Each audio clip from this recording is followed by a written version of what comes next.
우리가 어떤 과목, 어떤 파트를 학습을 하든 기준은 딱 하나입니다. 문제가 어디에서 어떻게 출제되느냐.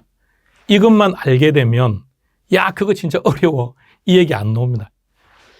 수요 공급 파트가 어렵다, 힘들다고 하는 이유, 그 주된 원인은 어디서 문제가 어떻게 출제될지 정확하게 모른다는 이유 때문에 그래요. 그런데 수요 공급은 너무도 명확하게 출제될 내용이 정해져 있습니다.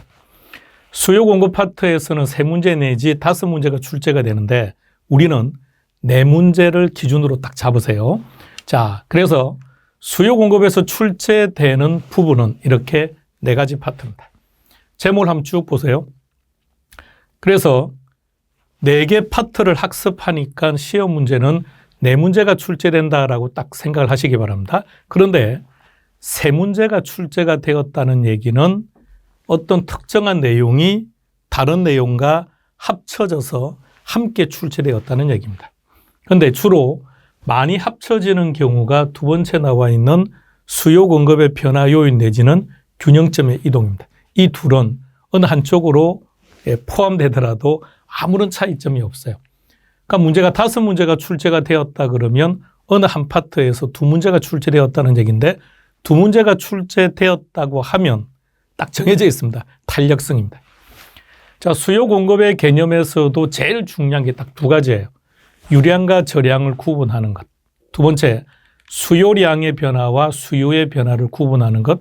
이 2개 파트는 한 문제가 출제가 되든 지문 하나가 출제가 되든 그냥 항상 시험 문제다 이렇게 생각하시면 됩니다. 2번째는 수요 변화, 공급 변화 요인인데 여기서는 주된 원인이 대체재 보완제 마시면 돼요. 대체재 보완제가 가장 중요한 것이고 해당 재화의 가격이 변하면 곡선 상에서 점 이동하는 거죠. 구분만 할 줄 아시면 되는 겁니다. 균형점의 이동, 우리가 늘 학습했던 법칙, 그 법칙을 여러분들이 기억하셔야 됩니다. 자, 문제는 탄력성에 집중되어 있는데, 자, 그런데요. 탄력성에서 수요의 가격 탄력성 크기에 대한 개념, 여기서 70% 나와요. 그러니까 탄력성이 어렵다가 아니고 탄력성에서는 무엇이 출제되는지를 정확하게 파악을 안 하고 있다는 얘기입니다. 다시 말하면 가격 탄력성의 크기는 5가지. 완전 탄력적, 탄력적, 단위 탄력, 비탄력, 완전 비탄력, 이 개념을 물어보는 문제가 70%라고요. 그러니까 별 학습할 내용이 없다는 얘기입니다. 그리고 추가로 봐야 될 내용들은 이런 내용들입니다. 자, 이제 하나씩 시작하겠습니다. 자, 첫 번째, 수요 및 공급의 개념으로 가겠습니다. 여기서 제일 중요한 게 뭐라고 했습니까? 유량과 저량을 구분하는 것. 자, 이것들이 유량입니다. 이것들이 저량입니다. 시험 문제 이 범위 안 벗어나요. 여기서 다 나와요. 그러니까 요것만 알면 그냥 가볍게 한 문제를 맞춘다는 얘기입니다. 먼저 제일 앞에 있는 내용을 먼저 볼까요? 인구수하고 인구 증가율을 보세요. 인구수는 저량이고 인구 증가율은 유량이라고 기억하는 것보다는 이렇게 기억하는 게 훨씬 더 효과적입니다. 다시 말하면 저량의 변동분은 유량이다. 그러니까 이렇게 해요. 통화량 이렇게 하면 저량인데 통화량의 증가분 이렇게 놓으면 그거는 유량이 된다는 얘기입니다. 외환 보유액의 감소분 이런 식으로요. 그러니까 저량의 변동분은 유량이다. 이것을 기억하는 게 훨씬 좋다는 얘기입니다. 자, 첫 번째 인구수와 인구 증가율을 구분하고요. 자, 그 다음에 여러분들은 지금 칠판에 있는 것들을 그동안 워낙 많이 봐서 익숙하겠지만요. 자, 요 내용들을 묶어볼까요? 거래량, 교환량, 생산량, 공급량, 수요량 모두가 다 유량. 이걸 흔히 이렇게 표현합니다. 활동치다 이렇게 표현해요. 그래서 100을 생산하고 70이 수요가 되었다면 나머지 30이 재고량이다. 그래서 재고량은 저량, 이건 결과치라고 말합니다. 유량과 저량을 구분하는 또 한 가지의 기준, 활동치는 유량, 그 결과치는 저량이라고 표현합니다. 묶어서 같이 기억하시고 그러면 자, 요때 재고량이 나왔으니까 연결해서 재고주택을 가지고 처량의 대부분을 정리해 볼게요. 이거 한 가지 구분하셔야 됩니다. 수요이든 공급이든 일정 기간은 유량이고 일정 시점은 저량입니다. 그런데 수요의 경우에는 유량이든 저량이든 사고 싶다는 의미, 보유하고자 하는 이런 의미가 되는데 공급은 달라요. 그러니까 공급은 유량의 공급은 신축이죠. 그 표현을 뭐라고 하느냐? 공급되는, 신축되는 이렇게 표현합니다. 그런데 저량의 공급, 저량의 공급은 뭐라고 표현하느냐? 이거는 재고주택입니다. 그죠? 재고주택이기 때문에 표현을 존재한다라는 표현입니다. 자, 이걸 조금 정확하게 한번 생각해 보세요. 다시 저량의 공급은 여기 지금 나와 있는 저량들의 개념들은 대부분 다 지금 시장에 존재하고 있다 이런 뜻입니다. 자, 그러면 재고주택이 저량이라면 보급률도 저량입니다. 같이 연결해서 생각해 봐요. 자, 지금 주택 보급률이 대한민국의 주택 보급률이 110%라고 생각해 보세요. 대한민국의 주택 보급률이 110%다. 어떤 의미일까요? 현재 존재하는 주택의 보급량이 110 존재한다는 뜻입니다. 외환 보유액 의미를 잘 생각해 봐요. 지금 한국은행 금고 안에 존재하고 있는 달러 보유량입니다. 통화량 현재 시중에 유통되고 있는 시중에 존재하고 있는 돈의 양. 자, 그러면 이들을 모두 다 묶어보세요. 주택, 재고, 재고량, 보급률, 보유액, 통화량 같은 의미로 다 묶으세요. 자, 그 다음 자산, 부채, 자본. 우리는 이것을 모두 묶어서 재무상태표. 재무상태표 차변에는 자산, 대변에는 부채, 자본. 자, 그래서 재무상태표와 관련된 것들은 모두 다 저량이다 그랬습니다. 가격. 그럼 일단 저량들은 모두가 다 끝. 재고주택에 대립되는 말이 신규주택이죠. 신규주택이라는 것은 다른 말로 표현한다면 생산량이죠. 생산량, 공급량, 다른 말로 표현하면 공급되는, 존재하고 있다는 것이 아니라 지금 공급하는, 신축하는 이런 뜻이죠. 유량입니다. 자, 그 다음 투자에서부터 이자 비용까지 전부 다 돈이 들어오고 돈이 나가는 겁니다.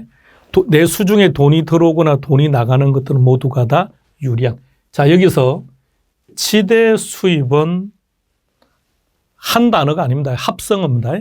지대라는 개념과 수입이라는 개념을 합성한 거니까 여기서 지대라는 개념 하나만 좀 구분해 봅시다. 지대에 대립되는 개념이 지가입니다. 그럼 지대는 유량일까요? 저량일까요? 그럼 지가는 유량일까요? 저량일까요? 이 지대는 다시 말하면 임대료입니다. 지대는 임대료, 지가는 가격. 지가가 가격이라고요. 그러니까 지가라고 하는 것은 저량, 지대라고 하는 것은 유량. 따라서 지대도 유량이고 수입도 유량이고. 유량과 저량이었습니다. 수요와 공급에서 우리가 첫 번째 구분해야 될 내용이었습니다. 자, 두 번째 정리할 내용은 수요량의 변화와 수요의 변화인데 수요량의 변화와 수요의 변화를 구분하는 것은 딱 두 가지가 전부 다입니다. 그래서 지문이 나왔을 때 제일 중요한 게 곡선상이냐 아니면 곡선 자체냐. 그러니까 수요량의 변화를 정확하게 정의하면 동일한 수요 곡선상의 점의 이동이다라고 정의하는데 너무 불편하게 많아요. 정의가. 그러니까 곡선상이냐 곡선 자체냐. 그래서 곡선상에서 이동했다면 그 원인은 뭐다? 당의 재화의 가격입니다. 반면에 곡선 자체가 이동했다면 당의 재화 가격 이외가 됩니다. 그것을 수요의 변화, 수요량의 변화, 오로지 답 찾는 기준은 이것밖에 없어요. 문제를 통해서 정리해 보겠습니다. 유량 변수를 찾으랍니다. 자, 유량 변수. 첫 번째, 자산. 자산, 부채, 자본, 재무상태표에 기록되는 것은 모두 다 저량. 순영업 소득, 소득의 종류가 중요한 것이 아니라 나를 기준으로 내 수중에서 돈이 나가거나 돈이 들어오는 것은 모두가 다 유량. 이자 비용 돈 나갔다 그죠? 유량. 보급률, 현재 시장에 존재하고 있는 주택의 량. 그랬으니까 저량. 자본, 저량, 재고주택이니까 저량이 되는 거죠. 그럼 유량 변수는 2개가 됩니다. 그러니까 지금 보시는 문제 스타일로 출제가 되는 빈도는 그렇게 높지는 않아요. 근데 이게 고스란히 지문 하나로 출제가 된다는 얘기입니다. 이렇게 출제되든지 지문 하나로 출제가 되는지. 8번 문제로 가겠습니다. 반드시 알아야 됩니다. 반드시 아셔야 됩니다. 이 문제를 알아야 여러분들은 60점을 넘어갈 겁니다. 자, 동그라미 1번. 동그라미 1번에서 제일 중요한 키워드를 선택하세요. 뭐라고요? 곡선상입니다. 만일에 이 지문이 옳은 지문이라면 지문에는 반드시 뭐가 있다? 가격이 있다 없다? 없다. 왜요? 예상입니다. 그러니까 여기서는 아파트 가격 이게 키워드가 아니라 예상한다는 거죠. 그래서 X. 그럼 시험장에서는 자, 이것만 보면 틀렸다 그죠? 바로 넘어가면 되는데 자, 일단 우리 여기서 판단해 봅시다. 아파트 가격이 하락할 것이라고 누가 예상한다는 얘기입니까? 수요자들이. 그러면 집을 살려고 하는데 앞으로 집값이 더 떨어질 것 같아? 그럼 산다 안 산다? 안 산다. 그럼 수요가 감소. 수요가 감소하면 곡선은 어디로 간다고요? 예, 자, 여러분 상향, 하향 이는 신경 쓰지 말자고요. 그러니까 수요 곡선에 생긴 모양이 우하향이죠. 수요 곡선에 생긴 모양 때문에 좌측으로 가면 좌하향인데 그런 거 따지지 말고요. 좌측, 우측만 아시면 돼요. 좌측으로 이동한다. 동그라미 2번으로 갑니다. 동그라미 2번에서 제일 중요한 키는 보완제. 대체제나 보완제가 딱 제시가 되면 지문에서 가격이 있는지를 빨리 파악하세요. 가격이 있다 없다? 있다. 자, 가격이 있으면 이제 그 다음 단계. 대체제는 비례, 보완제는 반비례. 그런데 무엇이 비례하고 반비례한다는 얘기입니까? 가격과 수요가 반비례. 그러면 가격이 하락했으니까 반비례면 수요는 증가. 증가면 곡선은 오른쪽, 우측으로 이동합니다. 동그라미 3번으로 갑니다. 첫 번째 키는 대체제입니다. 자, 대체제가 제시가 되거나 보완제가 제시가 되면 동그라미 2번처럼 가격 정보가 있는지를 빨리 보라고요. 근데 이 3번은 가격 정보가 없죠. 수요입니다. 그럴 때는 지문 해석해야 됩니다. 대체제 수요가 증가했다는 얘기는 아파트 수요가 어떻게 됐다는 얘기죠? 아파트 수요가 감소. 아파트 수요가 감소했으니까 아파트 수요 곡선은 어디로 이동한다? 좌측으로 가야죠. 따라서 X. 동그라미 4번으로 가보겠습니다. 제일 중요한 키는 곡선상. 곡선상이 옳은 지문이라면 지문에는 반드시 뭐가 있다고요? 가격 있다 없다? 없어요. 자, 조금만 더 정확하게요. 여기서 말하는 가격은 해당 재화의 가격입니다. 문제를 볼까요? 문제가 아파트죠. 문제가 아파트면 아파트 가격이 되어야 되는데 뭐가 있다고요? 단독주택의 가격이에요. 그럼 단독주택의 가격이 되면 틀린다는 얘기죠. 문제 이걸 올바른 지문으로 바꾼다면 아파트 가격이 되면 돼요. 아파트 가격이 뭐 하락을 하든 상승을 하든 당의 재화의 가격이 변하게 되면 곡선상에서 이동하게 된다. 이렇게 바꾸셔야 됩니다. 아니면 그럼 여기서는 단독주택의 가격이라고 되어 있는데 이게 정확하게 지문에서는 대체제입니다. 이런 말이 없죠. 이것이 대체제라고 한다면 곡선 자체가 이동해야죠. 따라서 4번은 X.